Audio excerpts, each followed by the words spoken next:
പഠിച്ചത് മറന്നു പോവുക, കോൺസെൻട്രേഷൻ കിട്ടാതിരിക്കുക തുടങ്ങിയിട്ടുള്ള ലക്ഷണങ്ങൾ അവർക്ക് വരാം.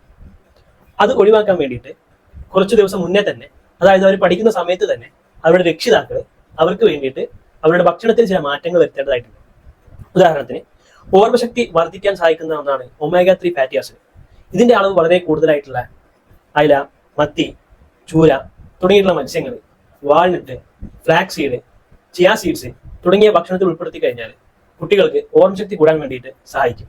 അതുപോലെ തന്നെ നമ്മുടെ ബ്രെയിനിലുള്ള ന്യൂറോ ട്രാൻസ്മിറ്ററുകളുടെ ഉൽപാദനത്തിന് സഹായിക്കുകയും ഓർമ്മശക്തി കൂടാനും ഹെൽപ്പ് ചെയ്യുന്ന പ്രോട്ടീൻ റിച്ച് ആയിട്ടുള്ള ഭക്ഷണങ്ങൾ, ഉദാഹരണത്തിന് മുട്ട, യോഗട്ട്, പരിപ്പ്, നട്ട്സ്, പയറുവർഗ്ഗങ്ങൾ തുടങ്ങിയ ഭക്ഷണങ്ങൾ കഴിച്ചു കഴിഞ്ഞാൽ ഓർമ്മശക്തി കൂടാൻ വേണ്ടി സഹായിക്കും.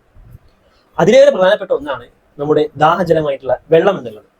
നമ്മുടെ ശരീരത്തിന് ദാഹം ഉണ്ടെങ്കിൽ അല്ലെങ്കിൽ വെള്ളത്തിന്റെ അംശം കുറവുണ്ടെന്നുണ്ടെങ്കിൽ നമുക്ക് ഓർമ്മശക്തി കുറയാനും ഏകാഗ്രത, കോൺസെൻട്രേഷൻ കുറയാനും ഒക്കെ കാരണമാകും.